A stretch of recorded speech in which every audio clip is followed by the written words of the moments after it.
बिस्मिल्लाहिर्रहमानिर्रहीम। आज की इस वीडियो में हम डिस्कस करेंगे कास्ट बजटिंग के हवाले से। कास्ट बजटिंग क्या है? कास्ट बजटिंग के अंदर बेसिकली हम जो प्रोजेक्ट के कास्ट एस्टिमेट होते हैं हम उनको क्या करते हैं, बेसिकली एलोकेट कर रहे होते हैं। जो एक्टिविटीज़ होते हैं अक्रॉस लाइक ओवर टाइम, ठीक है।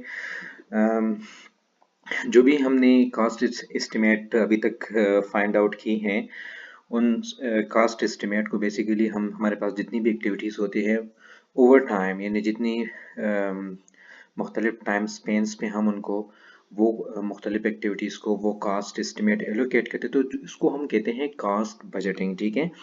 These activities are based on the work breakdown structure for the project. और जब हम यहाँ पे एक्टिविटीज़ को बात करते हैं तो ये हमारे पास जो WBS है, वर्क ब्रेकडाउन स्ट्रक्चर है, वो किसी भी प्रोजेक्ट का, यानी हम उनको ये कास्ट एस्टिमेट बेसिकली एलोकेट करते हैं, ठीक है।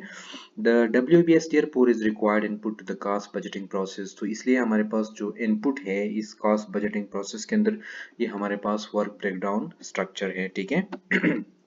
अब बच्चा यहाँ पे हम likewise the project scope statement, WBS dictionary, activity cost estimates and supporting detail, project schedule and other plans provide useful information for cost budgeting। जितनी भी हमारे पास इस तरह की डॉक्यूमेंट्स है ये हमें कास्ट बजटिंग के लिए यूजफुल इंफॉर्मेशन प्रोवाइड करते हैं, ठीक है।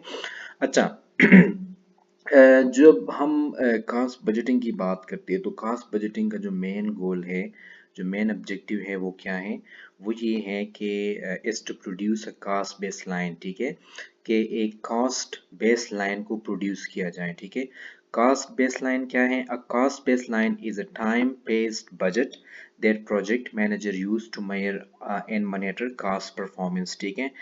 ये हमारे पास टाइम बेस्ड बजट है, यानी आप कह सकती है कि मुख्तलिफ टाइम बेसिस पे हमने जो हम कास्ट एस्टिमेट्स को एलोकेट करते हैं एक्टिविटीज़ को, किसी भी प्रोजेक्ट को, तो ये जो कास्ट बेस लाइन है यानी फिर उसी के साथ हम कंपेयर कर रहे होते हैं कि आपने एग्जैक्टली कास्ट कितना इनकर किया, तो ये आपको कंट्रोल और मॉनिटर करने में काफ़ी हेल्प आउट करता है, ठीक है। Estimating cost for each major activity over time provides project manager and top management with the foundation for project cost control using earn value management as describe in chapter 8, ठीक है। In simple words, ये जो cost baseline हम produce करते हैं, जो कि cast budgeting का एक मेन ऑब्जेक्टिव होता है, ये हमें कास्ट को मॉनिटर करना। कास्ट परफॉर्मेंस से मुराद ये है कि आप क्या ज़्यादा कास्ट इनकर कर रहे हैं, जो आपने एलोकेट किया होता है इन एक्टिविटीज से, क्यों ज़्यादा एलोकेट कर रहे हैं। इस तरह की जब आप मॉनिटर करने पे आ जाती है, ठीक है, तो कास्ट बेस लाइन आपको बहुत ज़्यादा हेल्प आउट करता है किसी भी प्रोजेक्ट मैनेजर को कास्ट परफॉर्मेंस मेजर करने में, ठीक है। तो ये हमारे पास कुछ कास्ट बेस लाइन के हवाले से हो गया।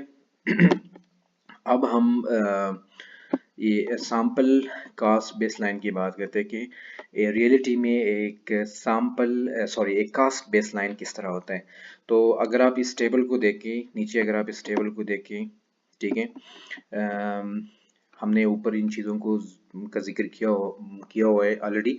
तो आप लेफ्ट जो हमारे पास एक कॉलम है इसमें आप WS कैटेगरीज के इनिशिएटिंग में क्या है, प्लानिंग में क्या, एग्जीक्यूशन में क्या है। फिर एग्जीक्यूशन में आप देखें तो उन्होंने उसके सब वो वर्क ब्रेकडाउन स्ट्रक्चर वहाँ पे मेंशन की हुई, ठीक है। अब ये हमारे पास मंथ है, अगर आप पैरेलल रोज में देखें तो उन्होंने यहाँ पे months which starts from 1 and ends till goes till 12 months, right. इसमें उन्होंने हर एक मंथ में क्या किया है, एक एलोकेट किया हुआ है, कास्ट एलोकेट किया हुआ है। तो और एंड पे टोटल कास्ट को यहाँ पे सम अप किया हुआ है। तो एक प्रोजेक्ट मैनेजर बेसिकली ये देखता है कि लेट्स से अगर हमारे पास ये एक महीना है तो इसमें उन्होंने जो कास्ट एलोकेट किया हुआ है, क्या वो प्रोजेक्ट के अंदर इस कास्ट से ज़्यादा कास्ट मतलब यूज़ वो कर रहे, ज़्यादा कास्ट को इनकर कर रहे कि नहीं कर रहे, इस तरह की उनको कास्ट परफॉर्मेंस में फिर हेल्प आउट करता है ये जो टेबल है, ठीक है। तो अगर आप इस तरह सेकंड मंथ में देखें, फिर आप इस तरह 3rd मंथ पे देखिए उन्होंने इस तरह किया हुआ है, ठीक है, और ये जाता है 12 मंथ्स तक, और इन पे उन्होंने हम टोटल करके एक टोटल कॉलम यहाँ पे दिया हुआ है, ठीक है। तो बेसिकली एक रियलिटी में हमारे पास एक कॉस्ट बेस लाइन जो है वो इस तरह बनता है, ठीक है। तो ये आज का जो लेक्चर है ये कॉस्ट बजटिंग के हवाले से था, ठीक है। और कास्ट बजटिंग क्यों इम्पोर्टेंट है, इससे पहले हमने कास्ट एस्टिमेट्स के बारे में बात की थी। यहाँ पे जो एस्टिमेट्स आ जाते हैं हम उसको बेसिकली लोकेट करते हैं मुख्तलिफ एक्टिविटीज़ को अक्रॉस द टाइम, ठीक है, एक प्रोजेक्ट। और यहाँ पे जो हम एक्टिविटीज़ की बात करते हैं तो हमारा मकसद यहाँ पे है वर्क ब्रेकडाउन स्ट्रक्चर, ठीक है, वो हमारे पास एक इनपुट होता है। और इसका बेसिकली मकसद ये होता है कि एक कॉस्ट बेस लाइन प्रोड्यूस किया जाए। Cost base line project manager को हेल्प आउट करता है कॉस्ट परफॉर्मेंस को मॉनिटर करने में, कि वो कॉस्ट परफॉर्मेंस को मॉनिटर करे कि क्या जो उन्होंने एलोकेट किया हुआ है कॉस्ट मुख्तलिफ एक्टिविटीज़ को, मुख्तलिफ एक्टिविटीज़ में मुख्तलिफ वर्क बैकग्राउंड स्ट्रक्चर की जो एक्टिविटीज़ हैं उसमें क्या वो कॉस्ट ज़्यादा इनकर हो रहा है, कम रियलिटी में ज़्यादा वो कॉस्ट इनकर कर रहे हैं, अगर कर रहे हैं तो क्यों कर रहे हैं। तो ये कॉस्ट परफॉर्मेंस मेजर करने में एक कॉस्ट बेस लाइन बहुत ज़्यादा हेल्प आउट करता है, जो कि हम बनाते हैं कॉस्ट बजटिंग के बेसिस के ऊपर, ठीक है। तो ये आज का जो लेक्चर है ये कॉस्ट बजटिंग के हवाले से, एंड आई होप कि आज का जो लेक्चर है आप it would be useful to you people, and if you think that it is useful in some way to you, so please like this video and subscribe the channel, and thanks for your time. See you in the next videos.